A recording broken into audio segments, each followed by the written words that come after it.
Struggle T V میں خوش آمدید۔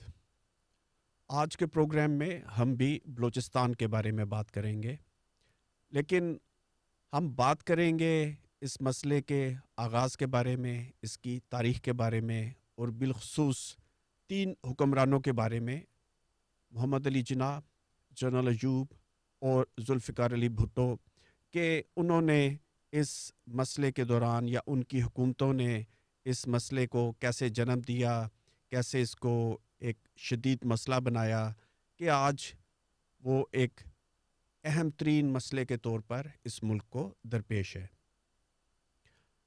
پہلے بات کر لیتے ہیں بھٹو صاحب کی، کیونکہ بھٹو صاحب کو کئی حوالے سے بہت تعریف کے لائق بھی سمجھا جاتا ہے۔ بلا شبہ جس بہادری سے انہوں نے اپنی جان کی قربانی دی، وہ پاکستان کی تاریخ میں ایک بہت معتبر نام ہے۔ لیکن ان کے سیاسی کریئر میں کچھ ایسی غلطیاں ہیں جس پر شاید ان کی شہادت بھی وائٹ واش نہیں کر سکتی۔ ایک، جو انہوں نے انتخابات 1970 کے انتخابات کے بعد جمہوری مینڈیٹ کا احترام کرنے کی بجائے فوج کا ساتھ دیا۔ دوسرا، جو بلوچستان میں انہوں نے فوجی آپریشن کیا۔ یہ فوجی آپریشن لگ بھگ یہ ایک مانی ہوئی بات ہے کہ انہوں نے ایران کے کہنے پر کیا، لیکن شاید دیگر وجوہات بھی رہی ہوں گی۔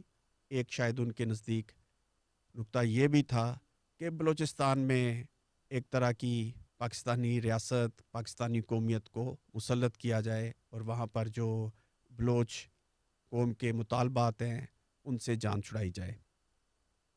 ہوا یوں کہ 1973 میں ذوالفقار علی بھٹو نے ایران کا دورہ کیا۔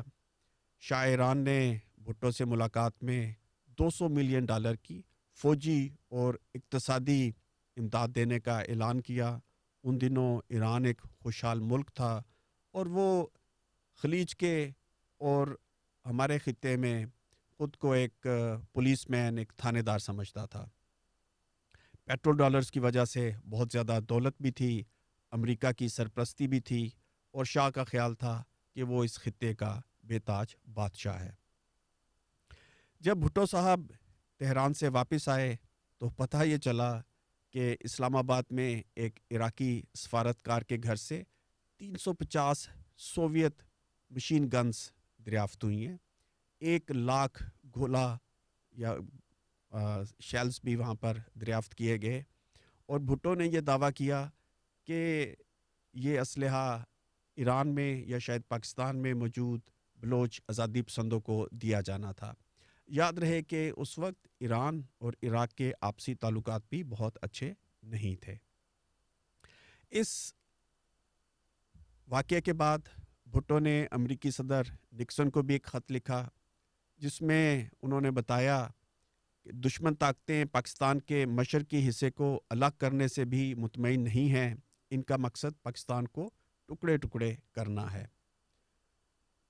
جلدی بلوچستان میں ایک فوجی آپریشن شروع کر دیا گیا۔ اس فوجی آپریشن کو کامیاب بنانے کے لیے ایران نے امریکن نوعیت کے کوبرا ہیلی کاپٹر بھی دیے۔ ہمارے پاس تو پائلٹ بھی نہیں تھے جو ان کوبرا ہیلی کاپٹرز کو اڑا سکتے، تو ایران نے کوبرا ہیلی کاپٹر کے پائلٹ بھی دیے۔ پاکستان ایئر فورس نے میراج جیسے طیارے بمباری کے لیے استعمال کیے، اور کہا یہ جاتا ہے کہ لگ بھگ 80,000 زمینی دستے بلوچستان بھیجے گئے۔ اس طرف جو بلوچ مزاحمت تھی وہ بلوچستان پیپلز لبریشن فرنٹ کے نام سے منظم تھی۔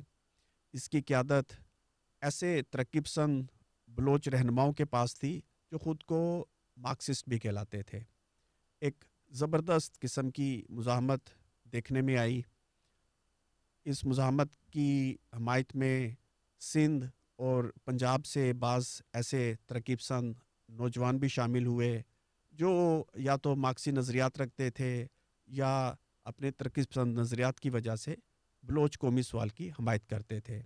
ان میں سے ایک معروف نام نجم سیٹھی بھی تھا۔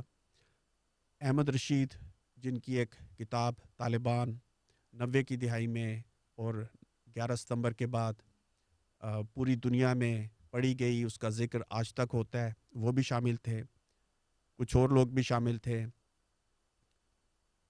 لیکن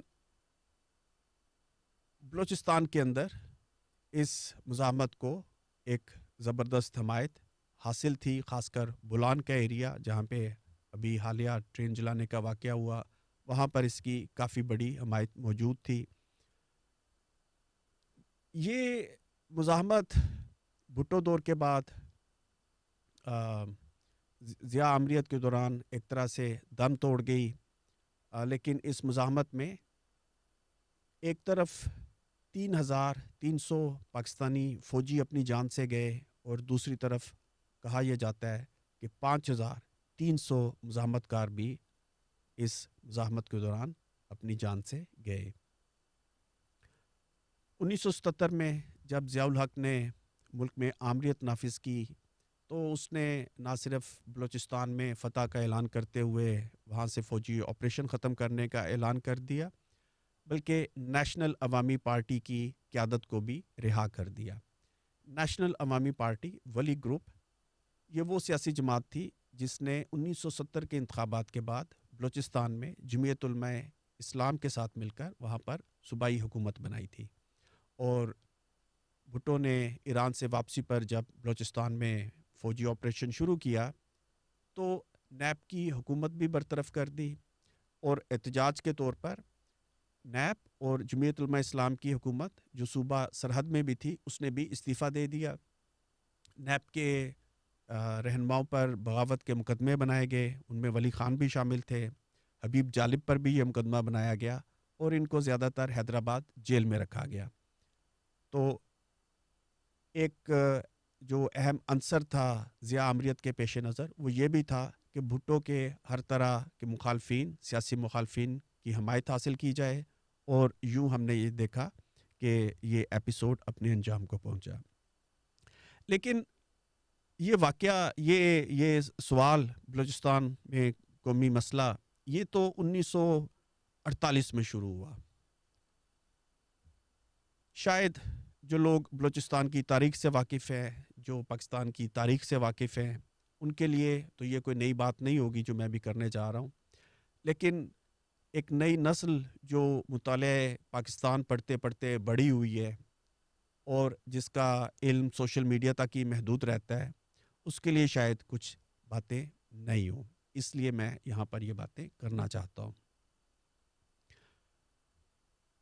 1947 میں یہاں کے انگریز حکمرانوں نے اعلان یہ کیا تھا کہ کچھ حصوں پر ہندوستان بنے گا، کچھ پر پاکستان بنے گا جیسا کہ ہم جانتے ہیں. لیکن ساتھ ہی ساتھ یہ اعلان بھی ہوا تھا کہ 570 سے زائد دیسی ریاستیں یہ فیصلہ کریں گی، ان کے بادشاہ یہ یا ان کے کنگ، راجہ، مہاراجہ یہ فیصلہ کریں گے کہ وہ ہندوستان کے ساتھ جانا چاہتے ہیں، پاکستان کے ساتھ جانا چاہتے ہیں یا آزاد رہنا چاہتے ہیں. بلوچستان میں جو سب سے بڑی ریاست تھی کلات، اس کے فرمان روا اس نے یہ اعلان کیا کہ وہ آزاد رہنا چاہتے ہیں. یہاں پر ایک باریک سا نقطہ اور بھی سمجھنے کی ضرورت ہے. کلات کی ریاست دیسی ریاست بھی نہیں کہلا سکتی، کیونکہ کلات کا سٹیٹس وہی تھا جو ایک طرح سے نیپال کا سٹیٹس تھا. یہ لوگ دلی کے زیر اہتمام گوروں کے ساتھ معاملات نہیں کرتے تھے، ان کا براہ راست معاملہ لندن میں وائٹ ہاؤس کے ساتھ، وہاں کے نظام کے ساتھ تھا. قصہ مختصر، جب پاکستان بنا تو خان آف کلات نے اعلان کیا کہ وہ ایک آزاد مملکت کے طور پہ، ایک آزاد ریاست کے طور پر اپنے معاملات کو جاری رکھیں گے. لیکن پاکستان کے بانی محمد علی جناح اور ان کی ٹیم کو یہ بات قبول نہیں تھی. انہوں نے 1 اپریل 1948 کو خان آف کلات کو گرفتار کرنے کی کوشش کی. وہاں پر موجود بلوچستان میں موجود گیریزن کمانڈر سے کہا گیا کہ وہ خان آف کلات کو گرفتار کریں، اور انہیں مجبور کیا گیا.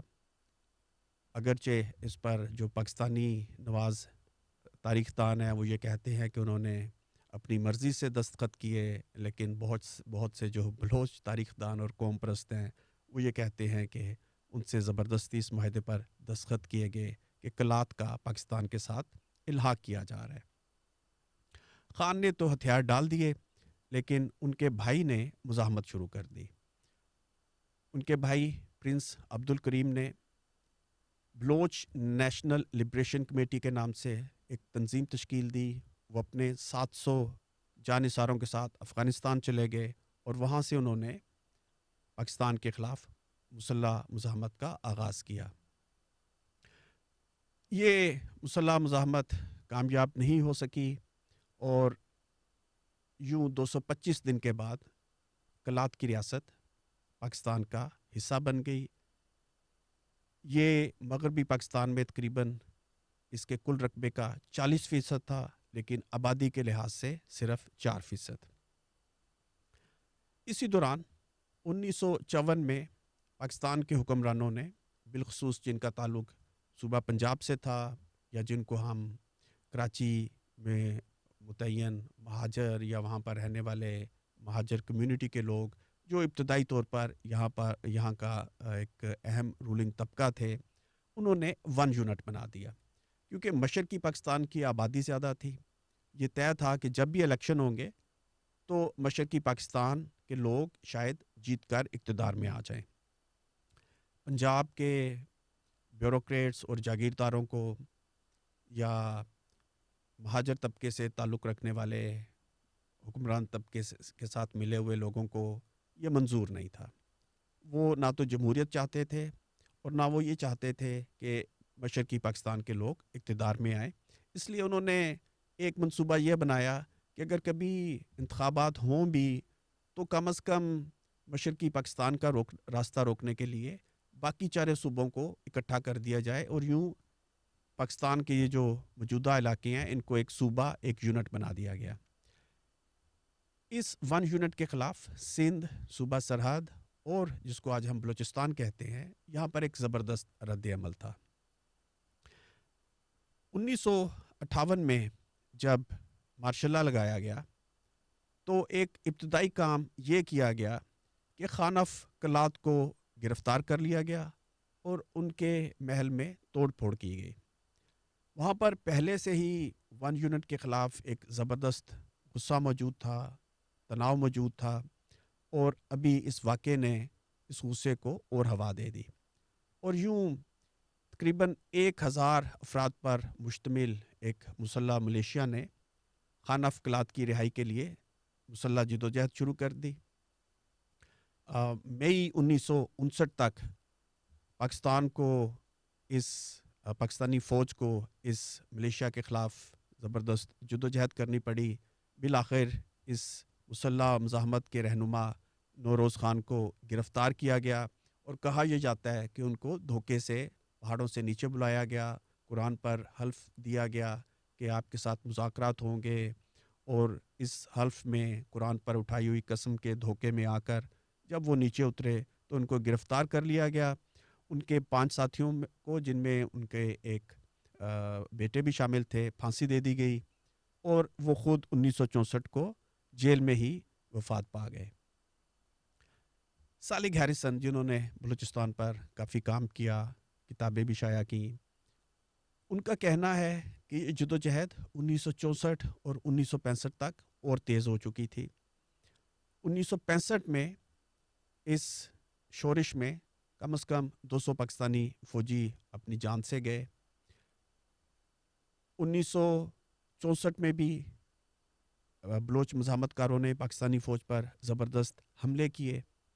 1966 میں یہ مزاحمت اور زیادہ تیز ہو چکی تھی، لیکن 1967 میں 67 میں حکومت پاکستان نے ایک عام معافی کا اعلان کیا، جس کے بعد یہ مزاحمت ایک طرح سے دم توڑ گئی اور یوں مزاحمت کا یہ دوسرا پیریڈ اپنے اختتام کو پہنچا۔